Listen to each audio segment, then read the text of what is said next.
A poor boy said that the millionaire's calculations were wrong. The millionaire laughed, but was surprised when he discovered the truth.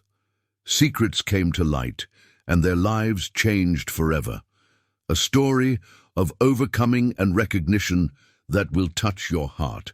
Subscribe to the channel, leave a like, and comment where you are watching from. Chapter 1. The Mistake That Changed Everything. The air conditioning whispered discreetly in the panoramic office on the 35th floor, where the aroma of premium Colombian coffee mingled with the scent of genuine leather from the imported furniture.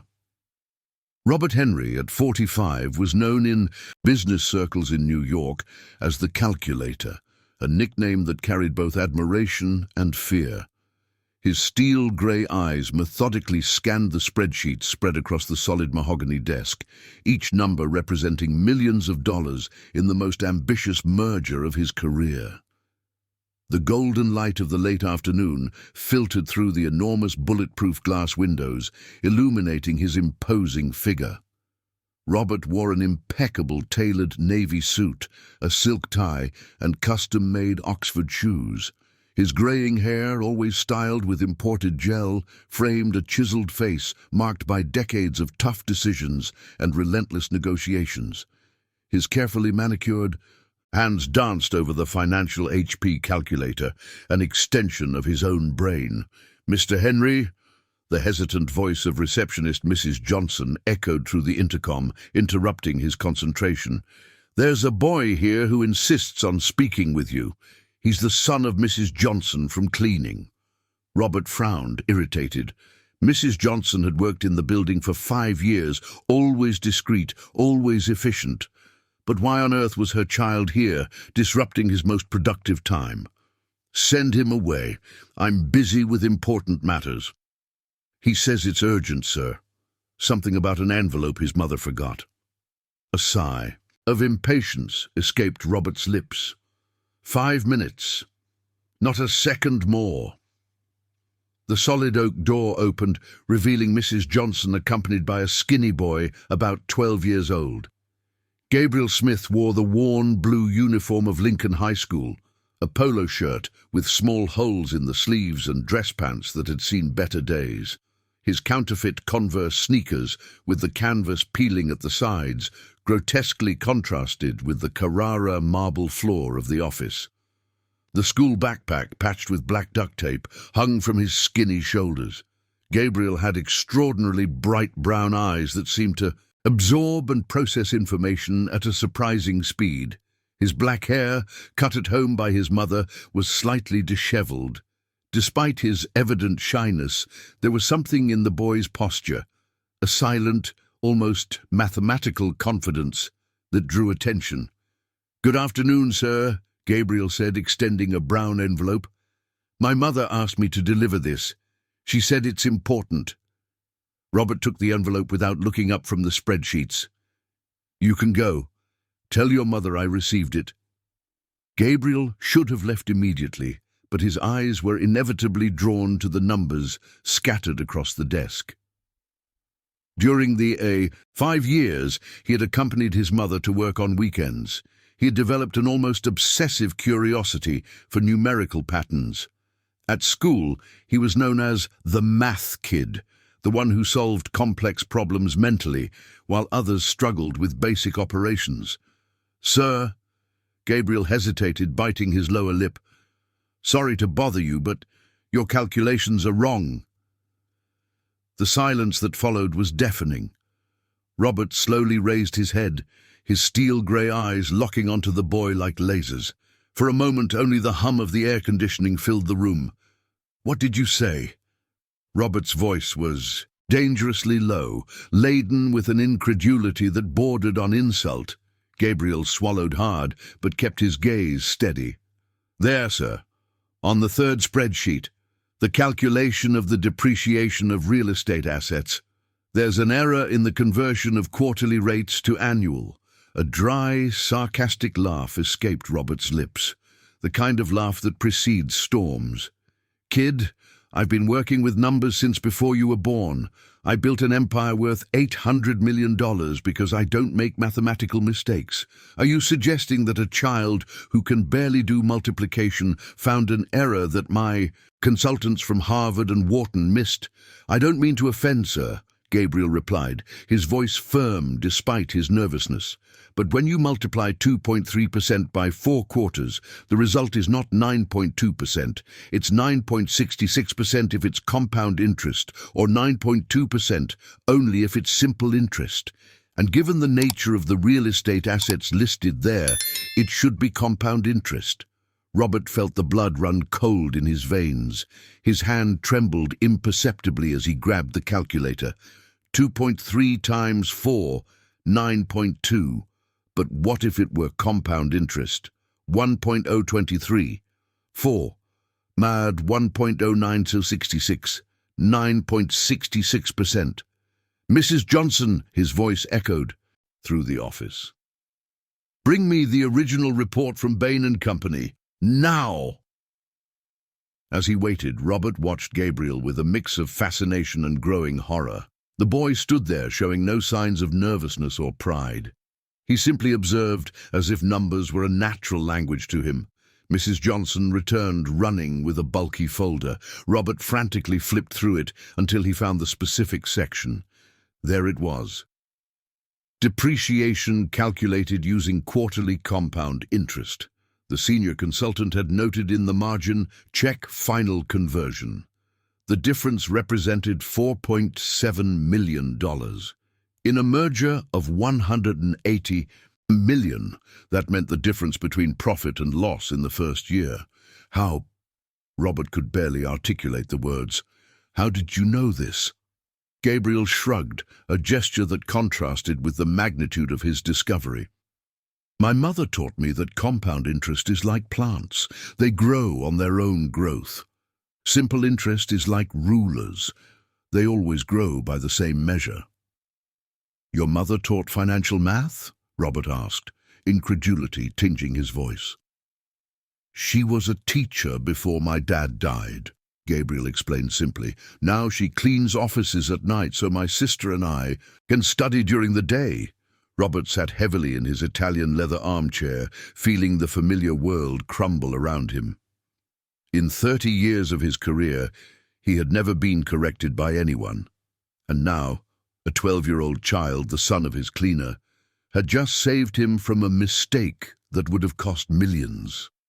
Gabriel, he finally said, his voice heavy with a strange emotion, you saved my company. The boy smiled shyly. Can I go now, sir? My mum is waiting downstairs. Robert nodded slowly, watching as the boy walked toward the door. Something had changed irrevocably in that office. A seed had been planted, and Robert, the man who controlled numbers like a maestro conducts an orchestra, knew his life would never be the same. The door clicked shut, leaving him alone with his thoughts and a calculator that, for the first time in decades, had lied to him. Continue 1518, Chapter 2. Unexpected discoveries. 3 weeks had passed since the incident, but Robert couldn't get Gabriel out of his mind. The mistake corrected by the boy had saved not only millions, but also his reputation in the financial market. The merger with the Meridional Group had been an absolute success, earning glowing headlines in the Wall Street Journal and Forbes. However, every night, when silence filled the empty office, Robert found himself mulling over the same question. How did a poor child possess such mastery over numbers? It was a rainy Thursday in March when he decided to take action. The fine drizzle, so characteristic of New York, painted the windows of his office with lazy drops that trickled slowly down. Robert had cancelled his afternoon appointments, something unthinkable for a man whose schedule was worth more than the GDP of small cities. Wearing a charcoal-grey Burberry trench coat, he descended to the ground floor for the first time in years without using the private elevator. The basement of the building contrasted brutally with the upper floors. Exposed concrete walls, flickering fluorescent lighting, and the unmistakable scent of cleaning products created an environment Robert had forgotten existed in his own building. He found Mrs. Johnson in the storage room, organizing gallons of disinfectant with the same meticulousness he applied to financial spreadsheets. Mrs. Johnson, at 38, possessed the understated beauty of those women whom life had taught to be strong. Her black hair, always tied in a simple bun, framed a face where expression lines told stories of sleepless nights and smiles reserved for her children. She wore the navy blue uniform of the cleaning company, synthetic fabric that, despite always being impeccable, carried the weight of 3 different jobs. Her hands, calloused from constant work, moved with economic precision, each gesture calculated to maximize efficiency and minimize effort. "Mrs. Johnson?" Robert's voice echoed in the confined space, startling her. She turned quickly, her brown eyes widening in surprise and immediate concern. "Mr. Vasconcelos, is something wrong? Did I do something wrong?" Her hands trembled slightly as she dried them on her apron, a conditioned reflex of someone living constantly on the financial edge. "No, no," Robert hurried to reassure her. "On the contrary, I came to talk about your son." Mrs. Johnson's face instantly closed off, a protective mask descending over her features. "Did Gabriel do something? I told him not to bother important people. If he caused any trouble, I can assure you it won't happen again." "Mrs. Johnson, your son saved me from a mistake that would have cost millions," Robert said, watching the disbelief grow in her eyes. "He has an extraordinary talent for mathematics." Mrs. Johnson remained silent for long seconds, processing the information. Finally, she sighed heavily. "I know Gabriel is good with numbers. He always has been since he was little. But, sir, with all due respect, I don't see where you're going with this. I would like to talk with you both. Calmly. Perhaps we can—" Robert hesitated, searching for the right words. "Maybe I can help." "Help?" Mrs. Johnson's voice carried a hardness that surprised Robert. "Mr. Vasconcelos, I have worked here for 5 years. I have never asked for anything. Never been late, never caused problems. I don't need charity." "It's not charity," Robert insisted. "It's recognition of merit." "Merit?" Mrs. Johnson laughed bitterly. "Sir, I was a math teacher for 12 years. I taught at St. Marceline's School, had students from New York's elite. I know how to recognize talent when I see it. My son is brilliant, yes, but I also know how the world works.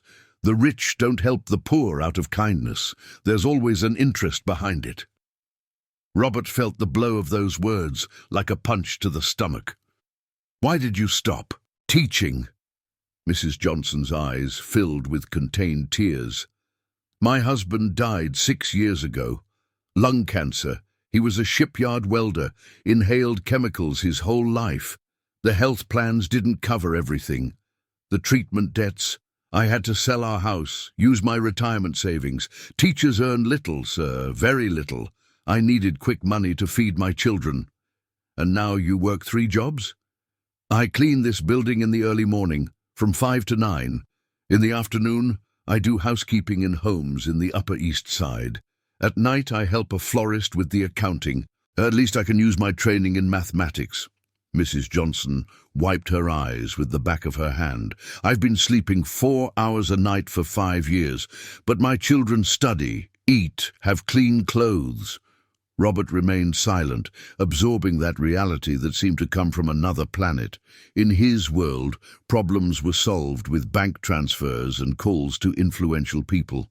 Here, he discovered that there were battles fought with daily personal sacrifice, where victories were measured in guaranteed meals and new notebooks for school.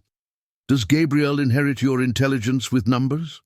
"My father was a self-taught accountant," Mrs. Johnson replied with a sad smile. "He used to say that numbers don't lie like people do. Gabriel spent his early years watching me grade tests and prepare lessons. He played school, solving equations I wrote on the kitchen board. Where does he study? Lincoln High School. It's not the worst, but... She sighed.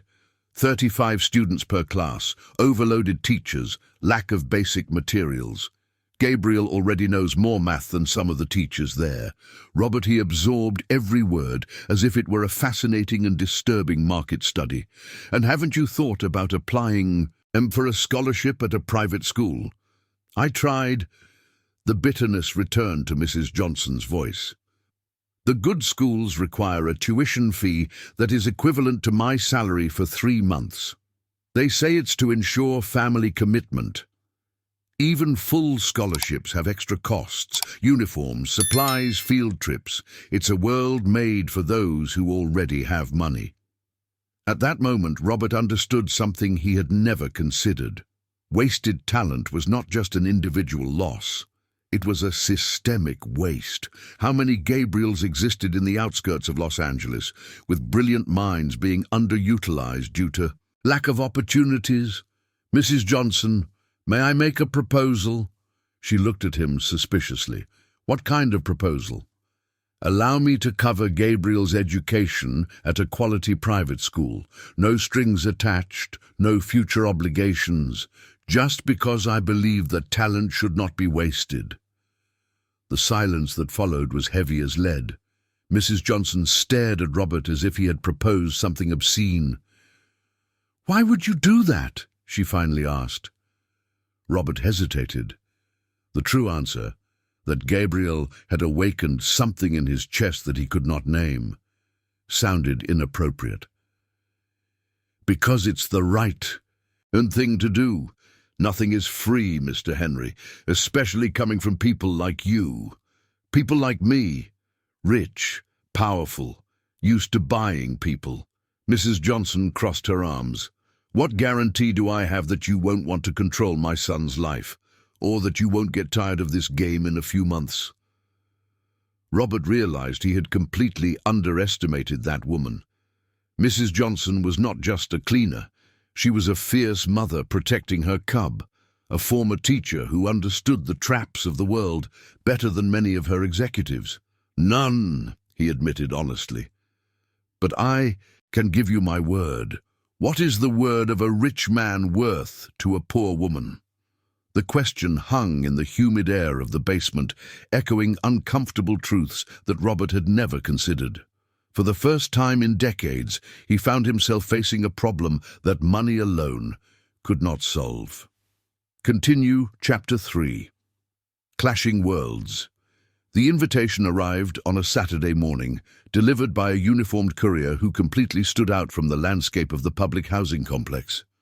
Gabriel watched from the window of their small ground-floor apartment as the man in the blue helmet consulted his phone's GPS, clearly lost among the identical apartment blocks. The presence of a shiny luxury SUV on that pothole-ridden street attracted curious glances from the neighbors. "Mom, there's a guy out there trying to deliver something to you," Gabriel shouted from the room he shared with his 8-year-old sister, Letitia. Mrs. Johnson emerged from the tiny kitchen, still with her hands wet from washing the breakfast dishes. She wore a faded shirt from a popular band, a relic from more prosperous times, and synthetic shorts. Her hair, free from the professional bun, fell loosely over her shoulders, softening her always tense features.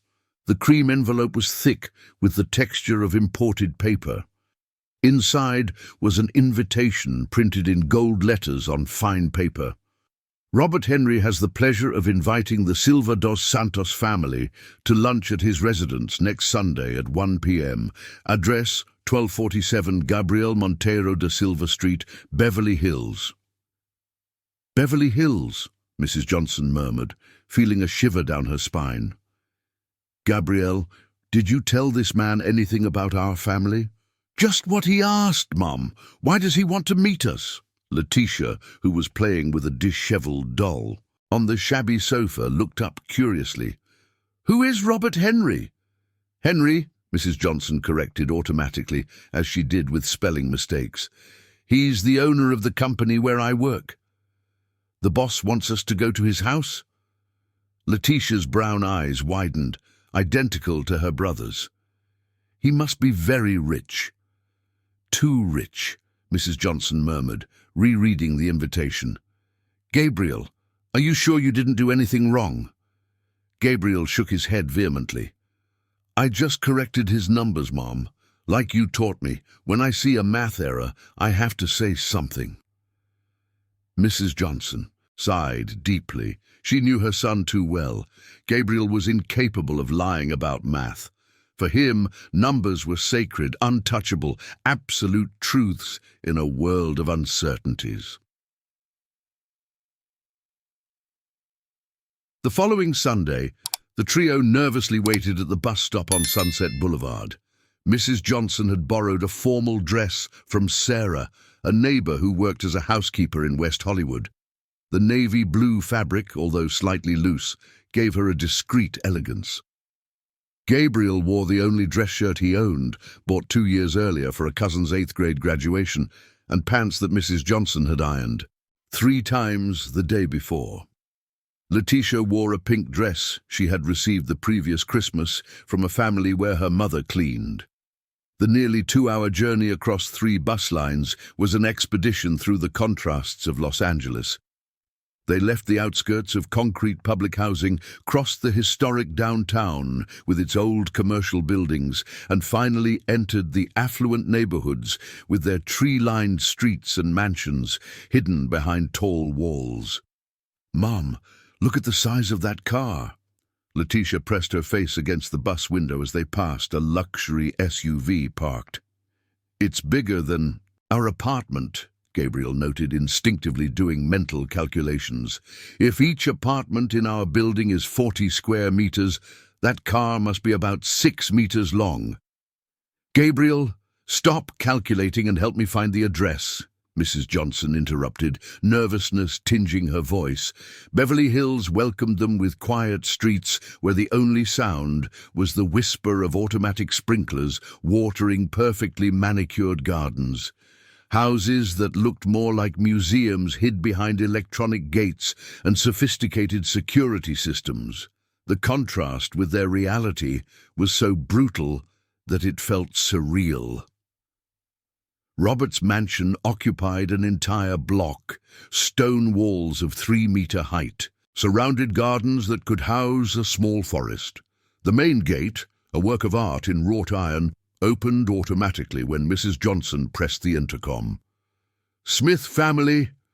The voice that came from the speaker had a heavy accent, probably a Filipino or Peruvian employee. Yes, we're here for lunch, Mrs. Johnson replied, her voice trembling slightly. The front garden was a spectacle of professional landscaping. Imperial palms lined an Italian Carrara marble fountain where ornamental fish swam in crystal-clear waters. Geometrically perfect flower beds displayed blooms that looked painted. Orchids, bromeliads, and other species that Gabriel recognized from books but had never seen in person. The house itself was a neoclassical mansion with 2 stories, featuring Doric columns supporting Portuguese marble balconies. Bulletproof glass windows reflected the afternoon sun like polished diamonds. The main door, made of solid mahogany, had handcrafted carvings that told the story of American colonization. Jesus Christ, Mrs. Johnson murmured involuntarily. Mom, it's a sin to take the name of Jesus in vain, Letty whispered, but her eyes were also wide with astonishment. Gabriel remained silent, absorbing every detail with his analytical mind. He mentally calculated the value of those gardens, the monthly maintenance cost, the number of minimum wages needed to sustain it all. The numbers made him dizzy. Richard was waiting for them at the door, wearing a light blue Lacoste polo and beige linen shorts, the rich version of casual. He genuinely smiled upon seeing them, but Mrs. Johnson noticed how his eyes quickly assessed their borrowed clothes and the worn shoes they had tried to disguise with black polish. "Welcome to my home," he said, extending his hand. "Gabriel, how's the math genius doing?" Gabriel blushed but shook his hand firmly. "Thank you for inviting us, sir." "And this must be Letty." Richard bent down to be at the girl's height. I've heard you're very smart, too. Letty smiled shyly, hiding behind her mother. Please come in. My family is eager to meet you. The entrance hall was the size of the entire Smith family's apartment. Italian marble floors reflected the light from an Austrian crystal chandelier that cost more than an economy car. Walls covered with fine wood displayed paintings by Brazilian masters. A Di Cavalcanti, two Portinaris, a Tarsila do Amaral that Gabriel recognized from art books. "My God," Mrs. Johnson whispered, feeling like an intruder in a museum after visiting ours. "This way," Richard led them through decorated corridors with authentic Persian rugs and period furniture. "My wife and kids are in the dining room." Each step echoed like a drum, announcing their arrival in a world where they did not belong, where every object cost more than their annual earnings, where the air itself felt thin from being so refined. Gabriel held his mother's hand tightly, his mathematical eyes unconsciously calculating the value of everything he saw, arriving at figures that his 12-year-old mind could barely process.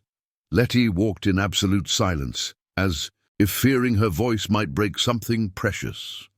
Mrs. Johnson took a deep breath, preparing for the meeting that would define her children's future, unaware that she was about to meet a family that would receive her as an unwanted invasion into their sacred territory.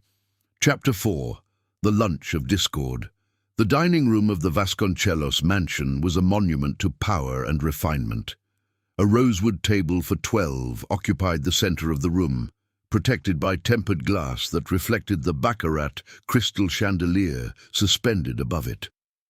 18th-century French tapestries covered the walls, interspersed with a climate-controlled wine cellar displaying wines whose vintages predated the birth of the guests.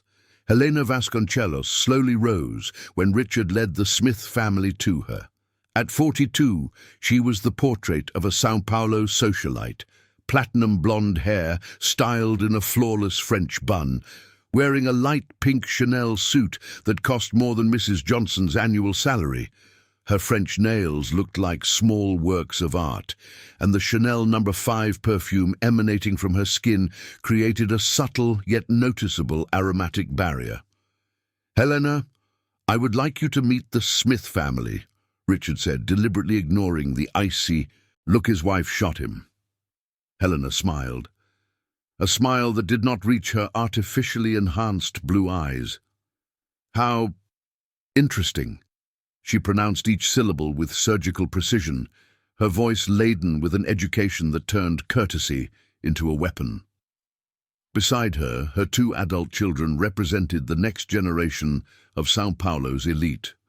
Richard Vasconcelos Jr., 24, a recent graduate in business from FGV, had the artificial tan of someone who spent weekends in the Hamptons and the arrogant posture of someone who had never been contradicted. He wore a navy blue Ralph Lauren polo shirt and Italian linen, shorts showcasing a Rolex Submariner watch that sparkled like a small fortune on his wrist. Marina Vasconcelos, 22, was finishing her law degree at a prestigious university more for status than vocation. Her brown hair with California highlights fell in perfect waves over a red Michael Kors dress. Discreet yet expensive diamonds adorned her ears, and she held a Dom Perignon champagne glass as if it were water. "So you are the daddy's new protégés?" Marina asked, her sugary voice contrasting with the venom in her words. Mrs. Johnson felt her cheeks burn. "We are not anyone's protégés. We are here because your father invited us." Of course," Helena gently intervened, gesturing for everyone to sit down. "Richard has these charitable impulses sometimes. Very noble of him." Gabriel, who had remained silent observing, carefully sat in the chair indicated to him. The table was so large that he had to stretch his arm to reach the crystal glass in front of him. Letty, beside him, looked fascinated at the silver cutlery. There were more than 6 different types, arranged in a specific order that she couldn't decipher. "I hope you like lamb," Robert announced, trying to break the palpable tension. "It's a special recipe from our chef, Francois." "Chef?" Mrs. Johnson involuntarily repeated. "Oh, yes." Marina chuckled lightly. "Francois came straight from Lyon.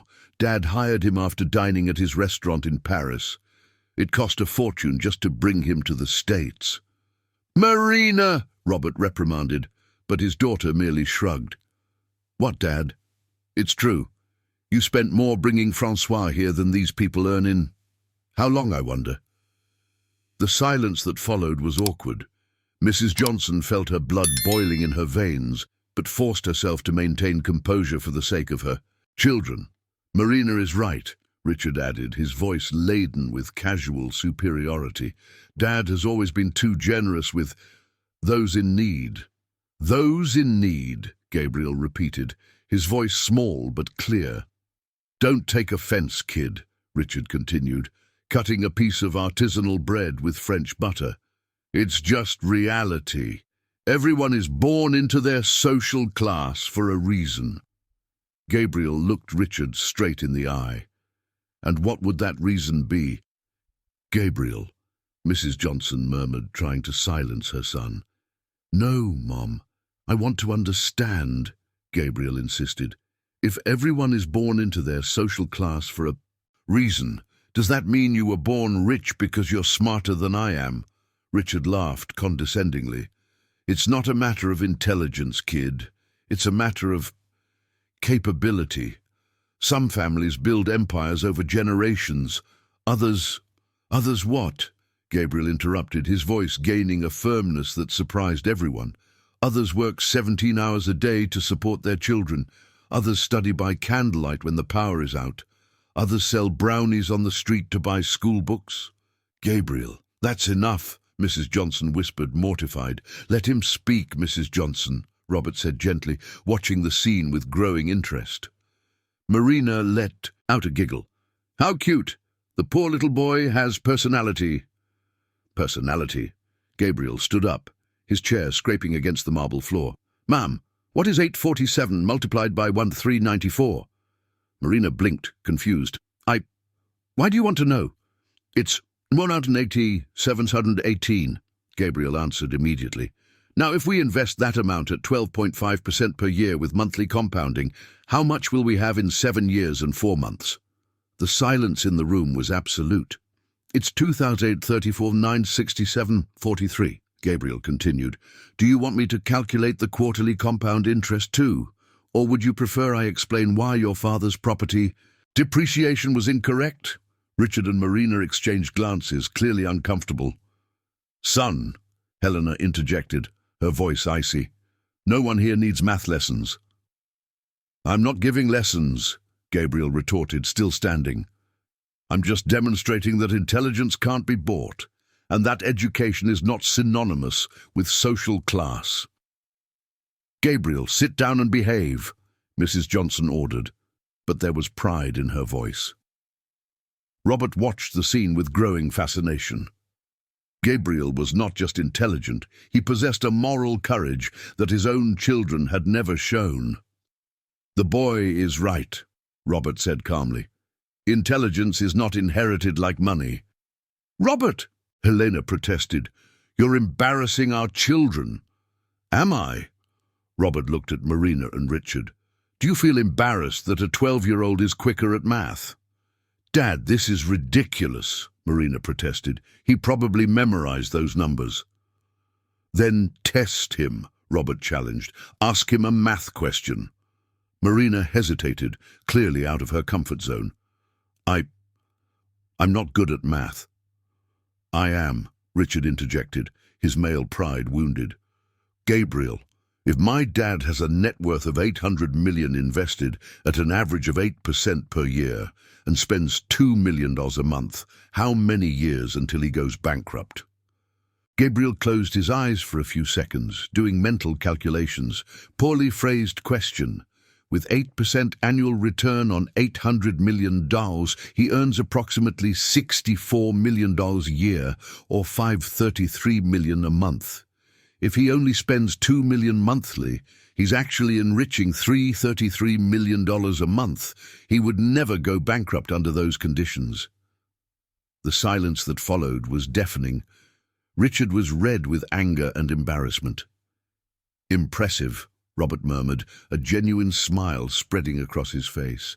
"Simply impressive." Helena slammed her fist on the table, making the crystal glasses clink. "Enough. Robert, what kind of circus is this? Did you bring these people here to humiliate our children?"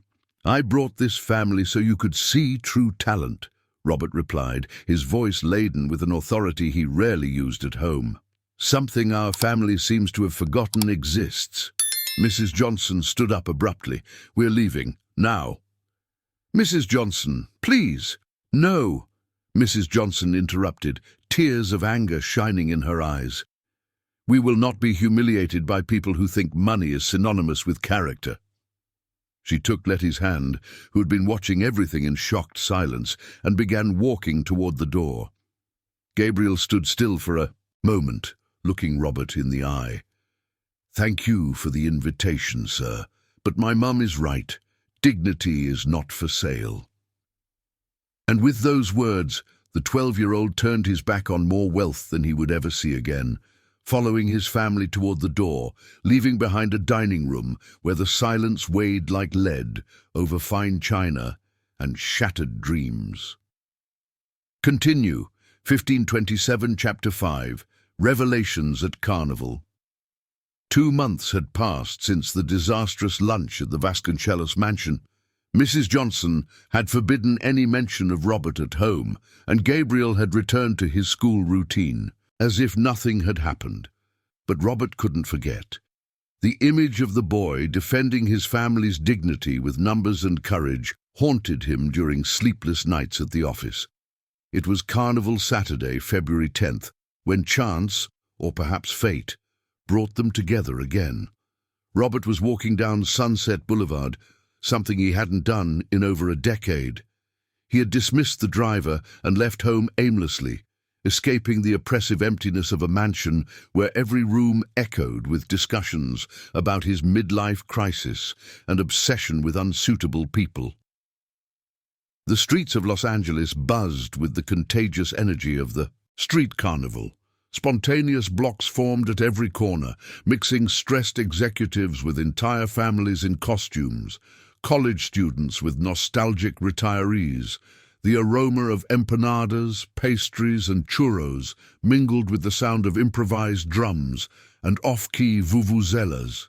It was a Brazil that Robert had forgotten existed, vibrant, authentic, democratic. It was near the empty space of the museum that he saw Gabriel. The boy was behind an improvised stand, selling gourmet chocolates arranged on aluminum trays decorated with yellow and green crepe paper.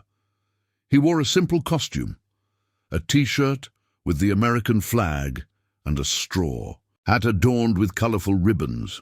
Beside him, Letty, dressed as a little carnival girl with a flowing skirt made of fabric, helped pack the sweets in clear bags. "Gourmet chocolates, made by the best pastry chef in the East Side," Gabriel shouted, his voice competing with the deafening noise of the crowd. "Coconut, traditional chocolate, strawberry, and passion fruit." Robert slowly approached, watching the operation with fascination. Gabriel was not just selling the sweets. He was mentally calculating the change for each customer, optimizing the arrangement of products on the tray, and negotiating discounts for larger purchases with the precision of an experienced executive. "Look, Gabby," Letty nudged her brother, discreetly pointing. "It's the rich man." Gabriel looked up and met Robert's gaze. For a moment, both were frozen. The noise of the crowd seemed to fade around them. "Mr. Vasconcelos," Gabriel greeted formally, without smiling. "Gabriel Letty." Robert stepped closer to the stand. "What chocolates are these?" "My mom makes them to sell," Letty replied, more open than her brother. She learned some special recipes online. This one is strawberry with powdered milk, and this one is passion fruit with white chocolate. Robert examined the sweets, perfectly shaped and decorated with artisanal care. "Can I try?" Gabriel hesitated before extending a strawberry chocolate. $2. Robert bit into the sweet, and his eyes widened in genuine surprise. The flavor was extraordinary, far superior to the chocolate served at high society parties he attended. "This is amazing. Seriously, where did your mom learn?" "She has always been a good cook," Gabriel replied proudly. "When she was teaching, she made sweets for school parties. Now she sells on weekends to supplement her income." "How much do you make on a day like today?" Gabriel did quick calculations. "If we sell everything, about $200. After deducting the ingredients, it's about $140. Robert processed the information. Helen spent more than that on a single trip to the hairdresser. "And where is your mum?" "Working," Letty replied. "She had to switch shifts to make the chocolates last night. She's at a house in the Upper East Side now." On Carnival Saturday. "Rich people want the house sparkling to receive guests on Monday," Gabriel explained bitterly. "My mum will spend the weekend cleaning for a party she won't even be able to attend." Robert felt something constrict in his chest. He imagined Helen preparing for some social event while Mrs. Johnson scrubbed someone else's floors. "Can I help you here?" Gabriel looked at him suspiciously. "Why?" "Because—" Robert hesitated. The honest answer, that he felt lonely in the crowd, that he envied the authentic simplicity of those children, would sound pathetic. "Because I'm not doing anything and I like the chocolates." "Do you want to work at our stand?" Letty asked incredulously. "Why not?" Gabriel studied Robert for long seconds. The man wore a discreet polo shirt and jeans, still expensive but not ostentatious. There was something different in his eyes, a vulnerability that hadn't existed on the day of lunch. "Do you know how to give change?" Gabriel asked. "I think so." "Then you can stand there and take the money. But if you mess up the calculations, you're fired." Robert laughed, a genuine laugh that surprised even him. "Deal." For the next 3 hours, Robert Vasconcelos, owner of an $800 million empire, sold chocolates on Sunset Boulevard. He learned to deal with impatient customers, to calculate change quickly, and to entice hesitant buyers with free samples. He discovered that selling required human skills, that his business negotiations had atrophied. "Hey, mister!" An 8-year-old boy approached, counting coins. "How much is a chocolate?" $2, Robert replied. "Oh!" The boy counted the coins again. "I only have $1.50. Robert looked at Gabriel, who was watching intently. The boy shook his head almost imperceptibly, not to lower the price. It would compromise the business. "You know what?"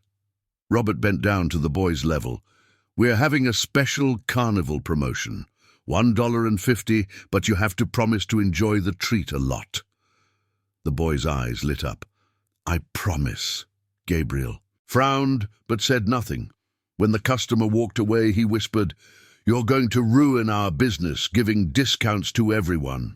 "I'm not going to give discounts to everyone, but that boy—" Robert paused, realizing he was defending an impulse he couldn't explain rationally. "Did that boy remind you of someone?" Gabriel asked, his intuition surprising Robert. "Maybe." Later, as it began to darken and the crowd thinned, the three sat on the curb to count the money. They had sold everything, a mix of Gabriel's business strategy, Letty's childlike charm, and surprisingly, Robert's newly discovered sales skills. $240, Gabriel announced, separating bills and coins into organized piles. 40 more than planned. "Why did we sell more today?" Letty asked. Gabriel looked at Robert. "Because he attracted curious customers. Rich people buying chocolates on the street draws attention." "Am I that obvious?" Robert asked. Your watch costs more than our rent for a year, Gabriel replied without malice. But you really worked today. You didn't shy away from taking sweaty money or talking to simple folks. Robert took off the Rolex and looked at it. He had never thought of it as a symbol of detachment. Gabriel, can I ask you a personal question? The boy nodded. Do you hate me because of what happened back at home? Gabriel remained silent for a long time, watching the traffic on the avenue. I don't hate you. I hate that there are people like your family who think being rich makes them better than others. And me? Do you think I'm like that? I don't know, Gabriel replied honestly. Sometimes it seems like it, sometimes it seems like not. Like today. Today you seemed normal. Robert smiled sadly. Normal is an interesting word. Normal is when a person doesn't keep reminding everyone that they're rich, Letty explained, with the disarming wisdom of children. It's when they're just people. As Robert processed those words, Gabriel asked, Mr. Vasconcelos, why do you really want to help our family? The question hung in the air of the Los Angeles night, mixed with the last echoes of Mardi Gras and the lingering aroma of churros and cotton candy. Robert realized that for the first time in decades, someone had asked the right question, not about his methods or goals, but about his deeper motivations. And he still didn't have an answer. Continue Chapter 6. Buried Secrets. The discovery happened by chance on an April morning when Robert was searching for tax documents in the attic of the family mansion for a routine audit. The dusty space, rarely visited, held decades of memories organized in file boxes labeled with the obsessive precision that characterized his personality. Antique furniture covered with white sheets created ghostly silhouettes in the dim light filtered through dirty windows. It was while moving a heavy box filled with real estate contracts from the 1980s that Robert found the brown envelope hidden behind a stack of Petrobras shares. His hands trembled as he recognized the elegant handwriting of his adoptive father, Henry Vasconcelos Sr., who had passed away 15 years ago. The blue ink had faded over time, but the words remained legible. To Robert, open only after my death. Subject, your origins. Robert's heart raced. For 45 years, he had accepted the official version of his adoption, the son of a young factory worker who had died during childbirth, given up by grandparents unable to raise him. A simple, clean story, without edges that would disturb his social ascent. With trembling fingers, he opened the envelope. Inside, he found documents that completely reshaped his identity: birth certificates, medical reports, faded photographs, and a handwritten letter on the letterhead of the family law firm. My dear Robert, if you are reading this, it is because I have passed, and the time has come for you to know the whole truth about your origins. Forgive me for keeping these secrets for so long, but I believed that protecting you was more important than informing you. You were born on March 15th, 1978, at St. Paul Hospital, the son of Mary Johnson, then 16 years old. She did not die. During childbirth, as we told you, she was alive when I convinced her to give you up for adoption. Mary was the daughter of Joachim Johnson, our company's accountant for 20 years. A brilliant girl, the first in her family to finish high school, she dreamed of studying mathematics at UCLA. The pregnancy interrupted those plans. I offered her two options: keep the baby and receive compensation of 50,000 cruzeros, enough to support both of you for a few years, or give the child to us and receive 200,000 cruzeros to cover your college education. She chose her academic future, but with one condition. She wanted to have other children when she was ready, and those children should have the right to know their older brother if anything happened to her. I agreed, but never honored the promise. I lost contact with Mary after graduation. I only know that she married, had children, and lived in East Side Los Angeles until my last information in 2005. Robert, you have siblings, blood siblings living in very different conditions than yours. If this document has reached your hands, perhaps it is time to fulfill the promise I made and never kept. With love and regret, Henry Vasconcelos, Sr. P.S. There is a DNA test stored in our private safe, code 1503-1978. Robert let the letter drop, his hands trembling uncontrollably. The attic seemed to spin around him as he absorbed the devastating information. Mary Johnson, the cleaning lady who worked in his building, his biological mother.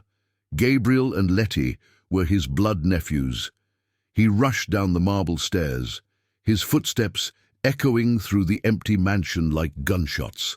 Helen had taken the kids for a getaway in the Hamptons, escaping what she called her husband's strange phase. Robert was alone with a truth that completely reshaped his existence.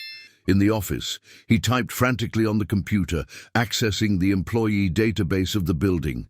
There it was, Mary Johnson, 38 years old, born in Los Angeles, widowed, 2 children, address 847 Flower Street, apartment 23B, City Heights. The numbers danced before his eyes as he made desperate calculations. If Mary was 38 and he was 45, she would have given birth at 16, exactly as stated in the letter. Gabriel, at 12 years old, was born when Mary was 26, 10 years after his adoption. Everything fit with cruel mathematical precision. Robert took the car, a silver Mercedes E-Class, and drove like an automaton through the streets of Los Angeles to the private laboratory he used for medical tests. Dr. Edward Carson, the family physician for years, greeted him with surprise. "Robert, you weren't scheduled for today." "I need an urgent DNA test," Robert said, extending an envelope with strands of hair he had collected from Mary's brush in the staff locker room. "Compare it with my blood." "DNA? Robert, what is this about?" "Please, Edward, it's confidential and urgent. How long for the results?" The doctor observed Robert's visibly altered state. "With maximum priority, 48 hours, but do it, and don't mention it to anyone." 48 hours later, Robert held a report confirming the obvious. 99.7% probability of direct kinship between Robert Henry Vasconcelos and Mary Johnson, biological mother and son. Sitting on the rooftop of his office, watching Los Angeles stretch infinitely in all directions, Robert finally understood why Gabriel fascinated him so much. The boy's exceptional mathematical talent was no coincidence. It was genetic inheritance. The same analytical mind that had made Robert a business mogul flowed through Gabriel's veins. But there was more than just DNA in common. The moral courage Gabriel had shown in defending his family's dignity, the emotional intelligence to balance pragmatism with principles. All of this echoed characteristics that Robert had buried under decades of ambition and social detachment. Mrs. Johnson was not just the cleaner of his building, she was the brilliant teenager who had sacrificed motherhood to study, who had become a math teacher, who had been widowed young and worked 17 hours a day to give her children the opportunities she herself had to negotiate for. Gabriel was not just a talented child from a poor family. He was his blood nephew, carrying the same genetics as Robert, but tempered by values that wealth had eroded in the Vasconcelos family. And Letty, with her 8 years and disconcerting wisdom about what made someone normal, was his niece, the child that Helen and Marina had treated with disdain at the disastrous lunch. Robert closed his eyes, feeling the weight of 45 years of lies crashing down on him. He had spent decades despising his own origins, building social walls between himself and people like Mrs. Johnson, unaware that he was rejecting his own family. The irony was brutal. The richest man he knew was, in fact, just another abandoned child from the outskirts of Los Angeles who had been lucky enough to be raised by millionaires. The question Gabriel had asked during Mardi Gras echoed in his mind. Why do you really want to help our family? Now he had the answer. But how to reveal it without destroying everything Mrs. Johnson had built with such sacrifice?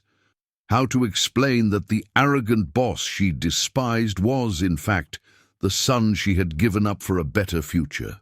As the sun set over the metropolis, painting the sky orange and purple, Robert Vasconcelos faced the most important decision of his life: to keep the secret and continue living a lie, or to reveal the truth and risk destroying 3 lives he had finally learned to value more than his entire financial empire.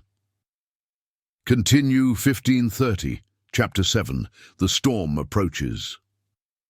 Helen's suspicions began on a May morning when she found Robert in the garden at 6 in the morning, still wearing the clothes from the day before, staring intently at the rose bushes as if they contained answers to questions he couldn't formulate.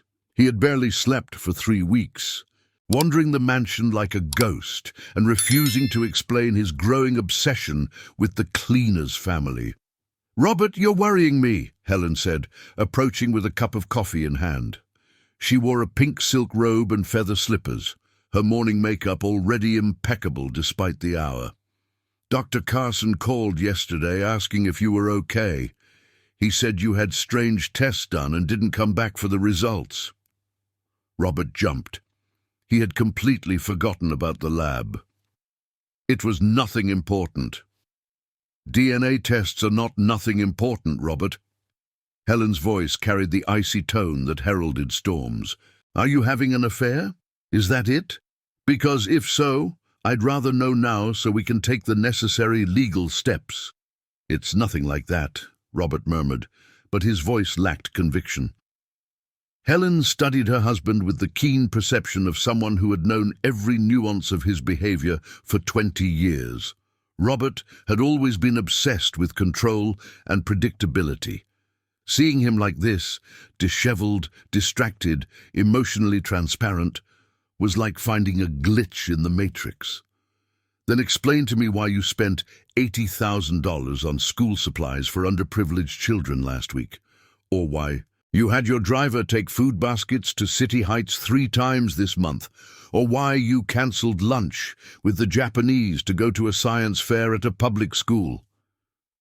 Robert felt his blood run cold. He didn't know Helen was tracking his movements so closely. It's philanthropy, social responsibility. "Robert, I've known you for 20 years. You've never given a dime to charity that didn't yield tax benefits or media exposure. And now you've turned into St. Francis of Assisi? Spare me." At that moment, Marina appeared on the balcony, wearing a Dolce & Gabbana swimsuit and carrying a Hermes towel. "Good morning, dysfunctional family. What are you talking about with that funeral face?" "Your father is going through an existential crisis," Helen replied, not taking her eyes off Robert. "Apparently, he discovered Christian charity at 45. Marina let out a sarcastic laugh. "Oh, is it about those people from the awkward lunch? Dad is still traumatized because a poor little boy was smarter than Ricardo?" "That's not it," Robert protested, but his words sounded weak even to him. "Then what is it?" Helen crossed her arms. "Because it's time for you to stop this nonsense and go back to being the practical man I married." Robert looked at the 2 women, his wife and daughter, and realized that they knew him only as an edited version of himself. The version that had accumulated wealth and status, that frequented the right places and knew the right people. They had never known the abandoned boy who cried at night, wondering who his real mother was.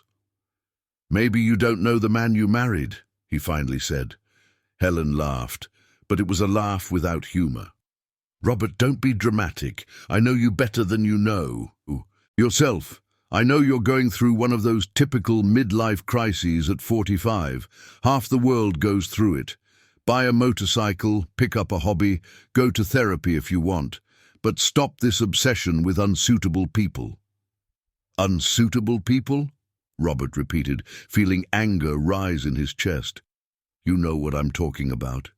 People who don't, you're from our social class. It's as if you've forgotten who you are." "And who am I, Helen?" "Robert Henry." owner of an empire worth 800 million, president of 3 companies, member of the Pinheiros Club, the Harmony Club, and the São Paulo Golf Club, father of 2 children educated at the best universities, husband of a woman who has maintained your social position for 20 years. Helen pronounced each word as if reciting a resume. You are someone important, not a social worker. Robert realized with crystal clarity that Helen loved him not for who he was, but for what he represented. He was a walking trophy, a guarantee of the status quo, a symbol of perpetual financial security. What if I discovered that I'm not who you think I am? He asked. Marina threw herself onto a lounge chair. Dad, you're being ridiculous. What kind of talk is this? Let's say, hypothetically, that I found out my origins are different from what I've always believed. Helen laughed again. Robert, you were adopted by a wealthy family when you were a baby. That's no secret to anyone. And does that make you less successful, less intelligent, less deserving of the life you've built? What if my biological family were different? Different how? Poor, very poor. The silence that followed was laden with an almost palpable tension. Helen and Marina exchanged glances, processing the direction of the conversation. Robert, Helen said, slowly, where are you trying to go with this? Just answer. Would it change anything for you? Helen hesitated. It was a loaded question, and her trained mind in social dynamics searched for the politically correct answer. But Marina had no such filters. Of course it would change things, she said bluntly. One thing is being adopted by rich people. Another is discovering you come from a poor family. People talk, Dad. Our social position depends not only on what we have, but also on where we come from. Marina! Helen reprimanded her, but did not deny it. Robert nodded, slowly. I understand.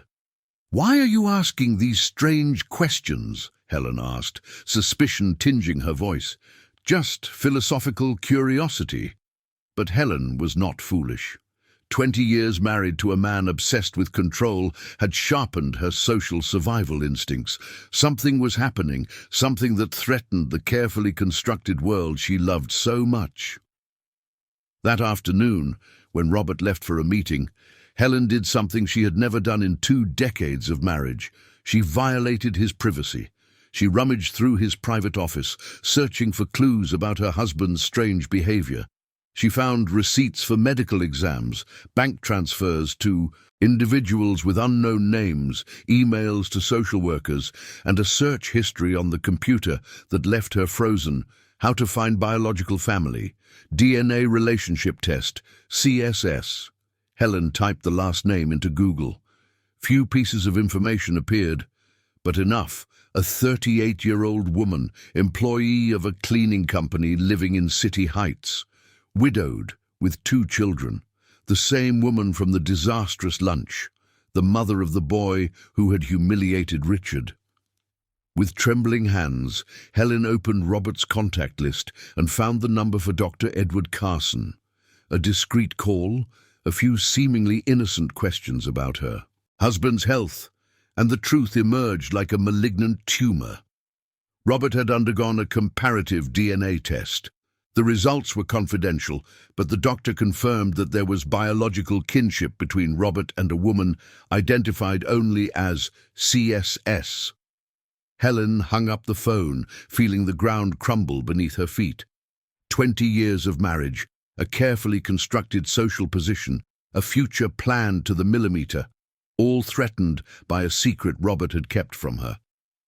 If Robert discovered he came from that family of cleaners, if he decided to acknowledge them publicly, if he began to include them in the social life of the Vasconcelos family, Helen closed her eyes, imagining the whispered conversations in the clubs, the looks of pity and amusement from her friends, the dizzying fall in the social hierarchy of São Paulo.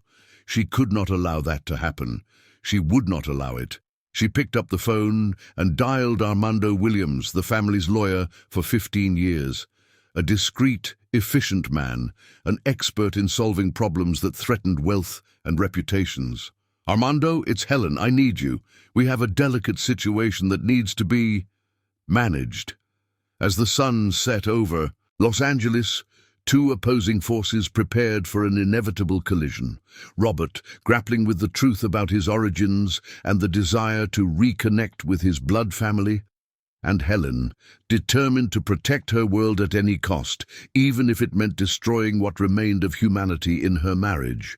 The approaching storm threatened not only the Vasconcelos family, but also the Smith family, who still did not know they had become central pieces in a game whose rules they did not know and whose consequences could change their lives forever. 1532, Chapter 8. The Conspiracy Revealed.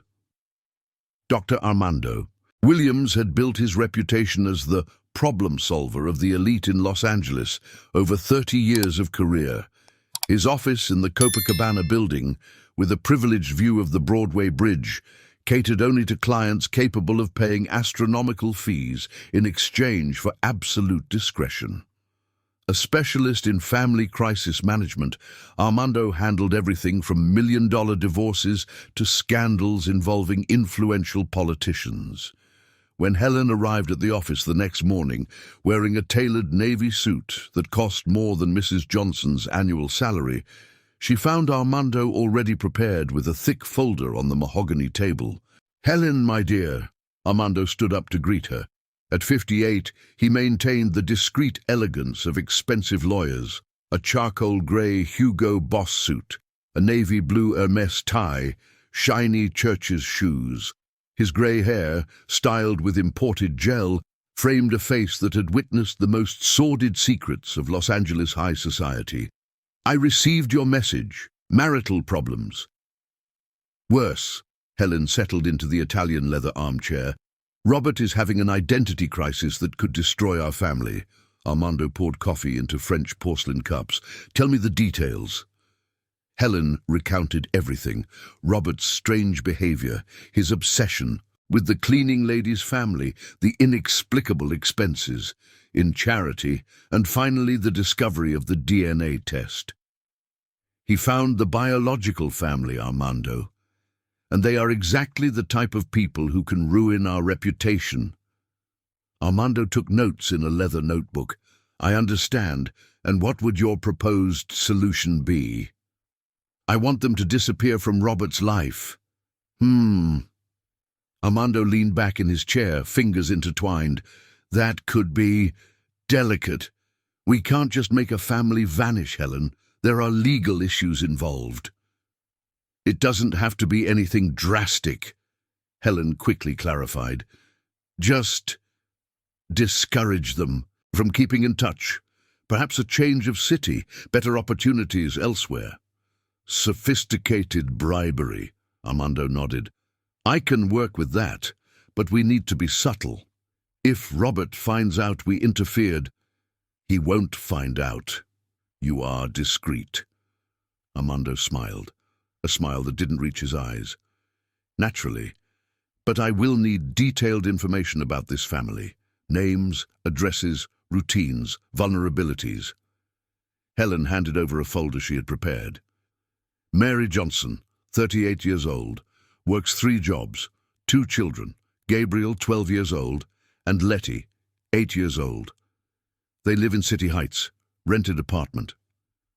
"Obvious vulnerabilities," Armando murmured, flipping through the documents. "Financial instability, precarious housing. It will be easy to create an irresistible offer for relocation. Leave it to me." 3 days later, Mary received an unexpected visit at her apartment. It was 7 in the evening on a Thursday, and she had just returned from her 3rd job of the day when the doorbell rang. She opened the door to find a well-dressed man smiling politely. "Mrs. Johnson?" "Yes, how can I help you?" "My name is Charles Anderson." The man extended an elegant card. "I represent the Grow Educational Foundation from San Diego. I would like to discuss a unique opportunity for your family." Mary examined the card, gold lettering, laid paper, embossed information. It seemed legitimate. What kind of opportunity? May I come in? It's a conversation that requires some privacy. Mary hesitated. The apartment was small, simple, but always immaculate. Of course, Gabriel, Letty, come meet this gentleman. Charles Anderson was, in fact, a facilitator that Armando hired for delicate situations. At 45, he had the respectable appearance of a successful executive and the necessary charm to convince vulnerable people to make decisions they wouldn't under normal circumstances. Mrs. Johnson, our foundation identifies families with exceptionally talented children in situations of social vulnerability, he began, settling into the worn sofa. We offer complete relocation packages to San Diego, including housing, guaranteed employment for the mother, and comprehensive education for the children. Gabriel and Letty watched curiously from the kitchen entrance. How did you find out about us? Mary asked, suspicious. Your son Gabriel was identified in a survey about mathematical talents in public schools, Charles lied fluently. His exceptional scores in national tests caught our attention. What kind of job? Educational coordination. We would leverage your experience as a former teacher. Initial salary of $8,000 plus benefits, a house provided by the foundation, a basic car, family health plan. Mary felt the ground shake beneath her feet. $8,000 was more than triple her current income. And the children? Full-time private school? Extracurricular activities, specialized psycho-pedagogical support.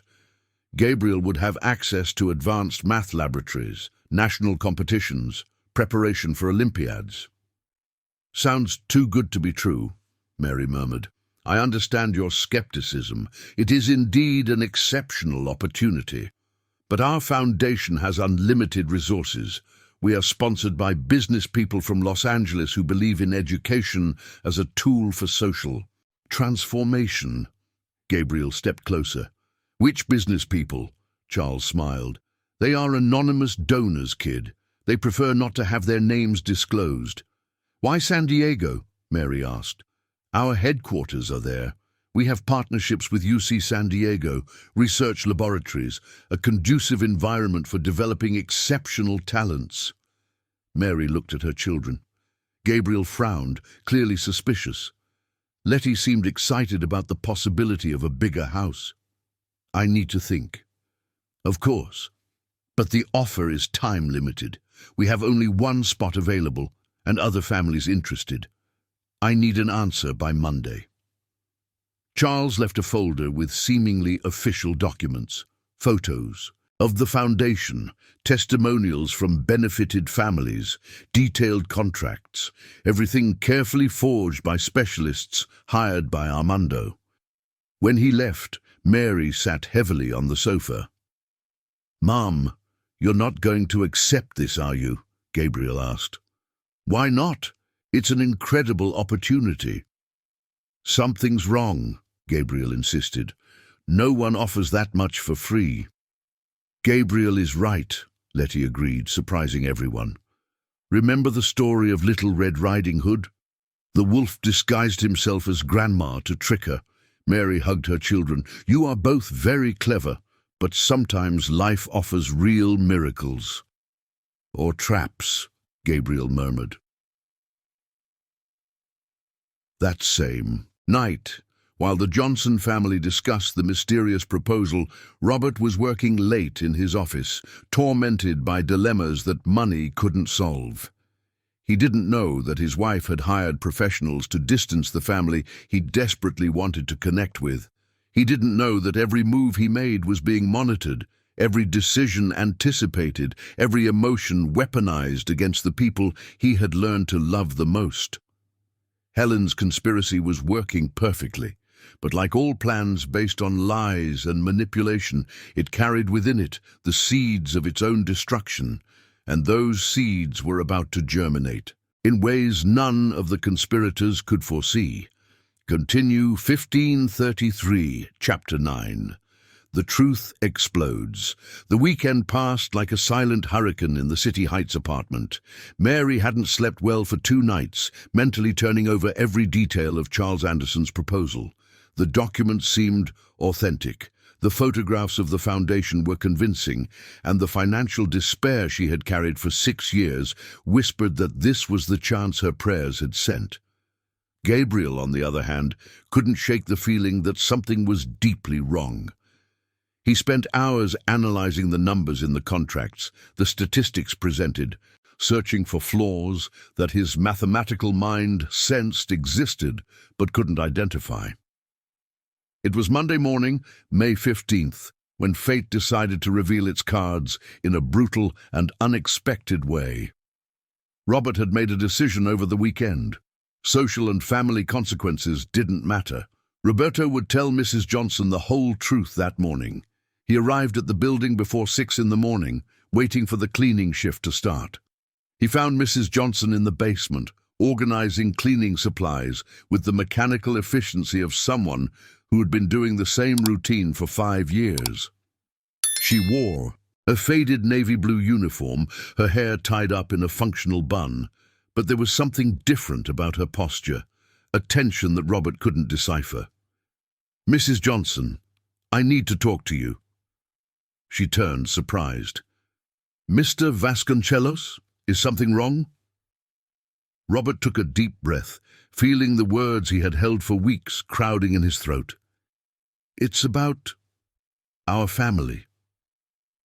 "Our family?" Mrs. Johnson frowned. "Your family and mine. There is a connection that you don't know." At that moment, Mrs. Johnson's phone rang. It was Gabriel calling from school. "Mom, I found something about that foundation." The boy's voice was agitated. "I researched on the school computer. The educational foundation doesn't exist. The address they gave is for a parking lot in San Diego." Mrs. Johnson felt her blood run cold. "Are you sure?" "Absolutely. And more. I called the number on the card the man left. It's from a law firm in Los Angeles. Mom, someone is trying to trick us."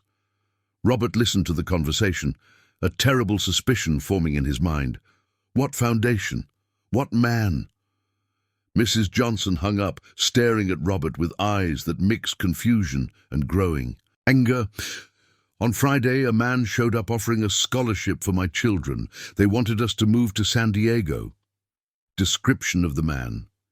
In his 40s, well-dressed, card from a foundation that apparently doesn't exist. Mrs. Johnson crossed her arms. "Mr. Vasconcelos, what connection is there between our families?" Robert closed his eyes, realizing that Helen had discovered his secret and acted first. "Mrs. Johnson, you need to sit down." "I'm fine standing." "Please." Something in Robert's tone made her comply. They sat in 2 plastic chairs in the storage room, surrounded by the scent of cleaning products and the buzzing of fluorescent lights. "Mrs. Johnson, my real name is Robert Smith." She stared at him in confusion. "I was born on March 15th, 1978, at St. Paul Hospital. My biological mother is named Mary Johnson. She was 16 when she had me." The silence that followed was absolute. Mrs. Johnson processed the information as if it were codes from an unknown language. "This can't be possible," she finally murmured. Robert pulled a folder from his blazer. "Original birth certificate. Letter from my adoptive father confessing the truth. DNA test confirming direct kinship."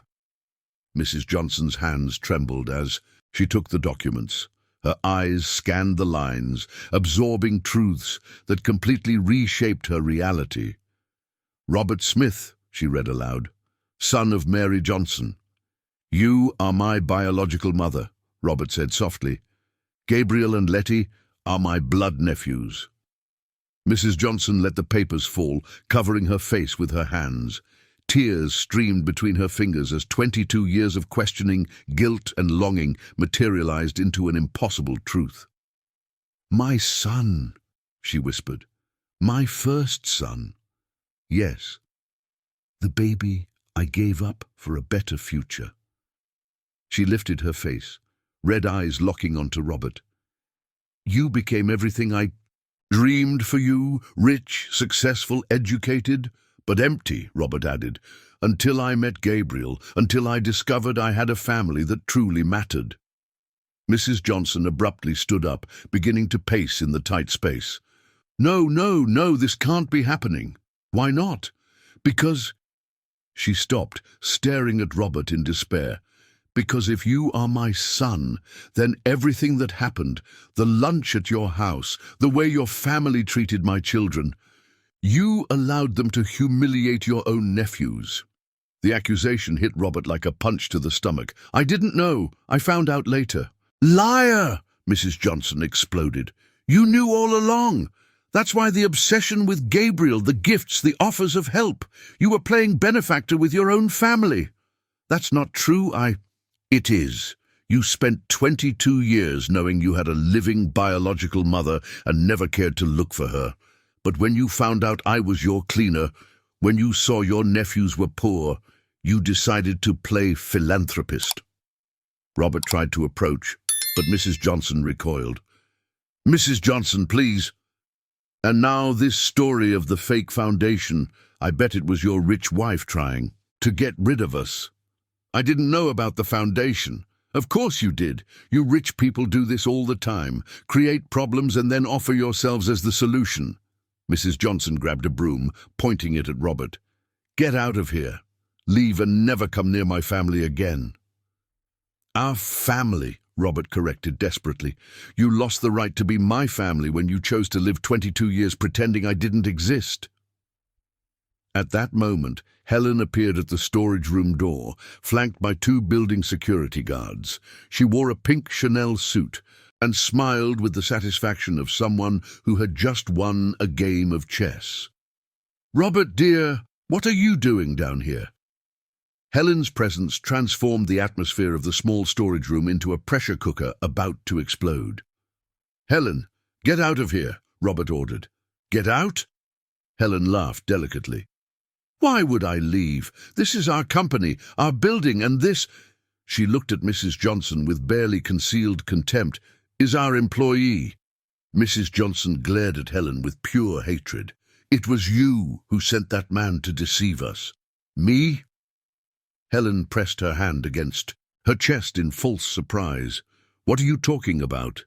"The fake foundation, the bribe to keep us away." Helen sighed theatrically. "Robert, did you tell her about our family situation?" "What situation?" Mrs. Johnson asked, but her voice trembled. Robert realized with growing horror that Helen was about to turn the most important revelation of his life into a weapon of destruction. "Dear Mrs. Johnson," Helen smiled venomously, "apparently my husband discovered that you have family ties, and instead of dealing with it like an adult, he decided to play Santa Claus." "What are you doing? What's going on?" Robert murmured. "Resolving a problem before it destroys our family," Helen replied. "Mrs. Johnson, I'll be direct. My husband is going through a crisis. He thinks he needs to rescue you, but we know this is just bourgeois guilt, isn't it?" Mrs. Johnson looked from Helen to Robert, confusion and anger battling in her expression. "The truth, dear, is that Robert is willing to spend millions on you, not out of family love, but out of guilt. And this needs to stop today." "Helen, shut up," Robert ordered. "I'm not going to be quiet. Mrs. Johnson, accept the foundation's offer. Move to San Diego, leave Robert alone with his fantasies, and you will have a much better life away from here." "The foundation is fake," Mrs. Johnson shouted. Helen smiled coldly. "It was a test, dear, to see if you would accept money to disappear. And you would, wouldn't you?" The silence that followed was deadly. Robert looked at his wife as if seeing her for the first time, not as an elegant and sophisticated woman, but as a creature capable of cruelties he had never imagined possible. Mrs. Johnson was breathing heavily, assimilating the magnitude of the manipulation she had suffered. "Leave," she finally said, her voice laden with a dignity that transcended any class difference. Leave my workplace, now. Mrs. Johnson, Robert tried once more. Leave. The shout echoed through the basement, carrying 22 years of neglect, 6 years of lonely widowhood, 5 years of humiliating work, and the devastating discovery that the son she had given up for a better future had become part of the system that kept her oppressed. Robert and Helen silently ascended to the elevators, leaving Mrs. Johnson alone in the storage room, surrounded by brooms and cleaning supplies, holding pieces of paper that proved she was the mother of the richest man she knew, and more alone than she had ever been in her life. Chapter 10. Rebuilding on the ruins. 6 months had passed since the explosion in the basement of the building. 6 months of deafening silence between biological mother and son. 6 months of transformations that neither party could have predicted when that May morning shattered their carefully constructed lives. Robert walked along Sunset Boulevard on a golden November afternoon, observing the chaotic movement of Los Angeles with eyes that had learned to see beyond the shiny surfaces. He wore a simple cotton shirt, no brand, no ostentation, and carried only a worn leather portfolio. The Rolex had been replaced by a silver Casio watch he had bought at a department store. The external changes reflected a much deeper transformation. Helen's divorce had been finalized the previous week. She had kept half of the estate, $80 million, which she considered insufficient to maintain an appropriate standard of living, according to statements made to the press. Marina and Richard had chosen their mother's side in the family feud, cutting off contact with the father who had gone crazy over unsuitable people. The mansion in Beverly Hills was for sale, and Robert had been living for the past few months in a modest apartment in West Hollywood, rediscovering the pleasure of cooking for himself and the comforting silence of a life without staff. His steps led him, as they had for the last few months, to City Heights. This was the 13th attempt to talk to Mrs. Johnson, who systematically refused to see him. The letters he sent returned unopened. The calls were disconnected as soon as she recognized his voice. But Robert had learned something about persistence by observing how Mrs. Johnson had worked, 17 hours a day for 5 years, to support her children. He stopped in front of the public housing complex at 5 in the afternoon, knowing that Mrs. Johnson would arrive from work in 20 minutes. He sat on the concrete bench in the central square, watching children play soccer on the dirt field, while mothers discussed gas prices and end-of-month struggles. Gradually he recognized familiar faces, neighbors he had met during his previous visits. Sarah, who had lent the dress to Mrs. Johnson on the day of the disastrous lunch. Mr. John, the retired man who fixed bicycles in an improvised garage. Mary, the snack vendor who knew the life story of every resident in the complex. "Oh, Robert!" Mary waved from her stall. "Are you going to sit here again? Mrs. Johnson already said she doesn't want to talk to you." Robert approached, smiling sadly. "I know, Mary, but I can't give up." "Stubborn man," she shook her head, but her tone was affectionate. "Want a cheese pastry? It's coming out fresh." "Thank you." Robert accepted the warm pastry, paying the $3 without asking for change, a habit he had developed to discreetly contribute to the local economy. "You know," Mary said, lowering her voice, "she suffered a lot when you stopped coming around here. She kicked me out, Mary. She said she never wanted to see me again. She really did. But she cried for 3 days straight afterward, Sarah told me." Mary dried her hands on her apron. "Mrs. Johnson is proud, but she's not made of stone." "And the kids?"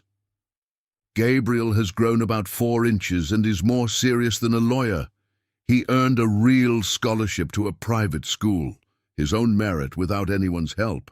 Letty has become the class clown to compensate for her brother's sadness." Robert felt his heart tighten. "Are they okay?" "Financially, better. Mrs. Johnson got a teaching job at a public school, leaving cleaning work behind. But emotionally," Mary shook her head, A family that reunites after 20 years shouldn't separate again so quickly. At 5:20, Robert saw Mrs. Johnson turn the corner. She walked with her usual firm stride, but there were subtle changes. She wore better clothes, carried a simple but new leather bag, and her hair was down, framing a face that looked more rested. Upon seeing him sitting on the bench, she stopped. Abruptly, for a moment they stared at each other across the square, mother and son separated by 50 meters of physical distance and 6 months of silence.